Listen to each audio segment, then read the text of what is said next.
देख रहे हैं रिपब्लिक नेशन। मैं हूं आपके साथ प्रियांशी मिश्रा। तुर्की में लाशों का अंबार लगाने वाले भूकंप की भविष्यवाणी 3 दिन पहले नीदरलैंड्स के एक रिसर्चर ने कर दी थी।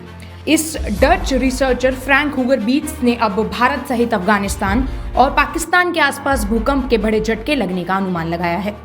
3 फरवरी 2023 का दिन यानी तुर्की में 6 फरवरी को आए भूकंप से ठीक 3 दिन पहले डच रिसर्चर फ्रैंक हुगर बीट्स ने भविष्यवाणी की थी कि तुर्की और सीरिया में 7.5 मैग्नीट्यूड का भूकंप आ सकता है।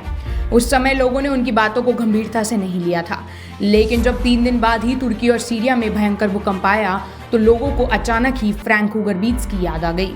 इस भूकंप में अब तक करीब 35,000 से ज्यादा लोगों की मौत हो चुकी है। फ्रैंक हुगर बीट्स ने बताया कि वह ग्रहों की चाल के आधार पर भूकंप की भविष्यवाणी करते हैं। वह सोलर सिस्टम जियोमेट्री सर्वे के लिए काम करते हैं। SSGEOS एक शोध संस्थान है जो भूकंप की गतिविधि का अनुमान लगाने के लिए आकाशीय पिंडों की निगरानी करती है। हालांकि फ्रैंक के दावों पर कई वैज्ञानिक सवाल उठा रहे हैं। उनसे इस बात को लेकर ही सवाल पूछा गया कि सोशल मीडिया पर उनकी भविष्यवाणी पर प्रश्न चिन्ह क्यों लगाए जा रहे हैं। इसके जवाब में फ्रैंक ने बताया कि भूकंप के 3 दिन पहले मैंने उसके पूर्वानुमान को लेकर एक ट्वीट किया था। मैंने ऐसा इसलिए किया था क्योंकि उस क्षेत्र पर मेन विस्तार से रिसर्च किया था। रिसर्च में मुझे अनुमान लग गया था कि वहाँ कुछ भूकंप संबंधी गतिविधियां होने वाली है, इसलिए मैंने सोचा कि कोई घटना घटित होने से पहले ही लोगों को चेतावनी दे दी जाए। लेकिन मुझे नहीं पता था कि 3 दिन बाद ही इतना बड़ा भूकंप आ जाएगा। फ्रैंक ने आगे बताया कि आज भी हमारे यहाँ भूकंप को लेकर की जाने वाली भविष्यवाणी सही नहीं मानी जाती है। अमेरिकी भूवैज्ञानिक सर्वेक्षण करने वालों का कहना है कि किसी भी वैज्ञानिक ने कभी भी बड़े भूकंप की भविष्यवाणी नहीं की है। असल में जिस विधि का हम उपयोग करते हैं उसे लेकर कई तरीके के विवाद हैं। उन्होंने आगे बताया कि उनकी संस्था ने इतिहास में आए भीषण भूकंपों के बारे में भी विस्तार से रिसर्च की है। उनकी संस्थान विशेष रूप से ग्रहों की स्थिति देखकर अनुमान लगाती है।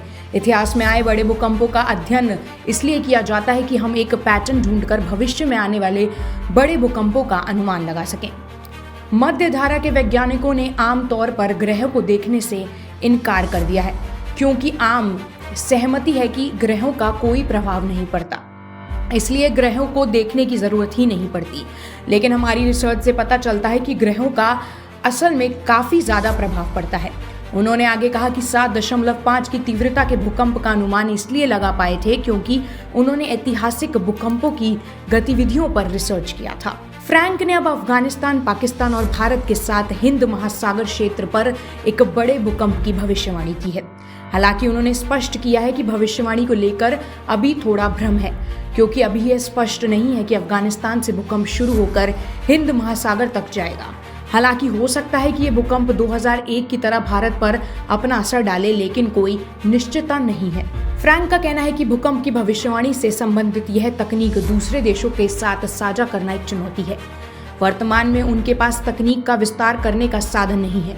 उन्हें नहीं लगता कि निकट भविष्य में ऐसा आसानी से किया जा सकता है। फ्रैंक ने बताया कि उन्होंने तुर्की के वैज्ञानिक से संपर्क किया था। कुछ वैज्ञानिक इसे लेकर इंटरेस्टेड हैं, लेकिन ज्यादातर वैज्ञानिक की इसमें रुचि ही नहीं है। उन्हें सीरिया से कुछ सकारात्मक प्रतिक्रिया मिली थी। भारतीय वैज्ञानिकों के बारे में पूछे जाने पर फ्रैंक ने कहा कि अगर भारत सरकार उनसे संपर्क करती है तो वह अपना ज्ञान साझा करने के लिए पूरी तरह तैयार है। अभी के लिए बस इतना ही। देश और दुनिया की तमाम खबरों के लिए जुड़े रहिए रिपब्लिक नेशन के साथ।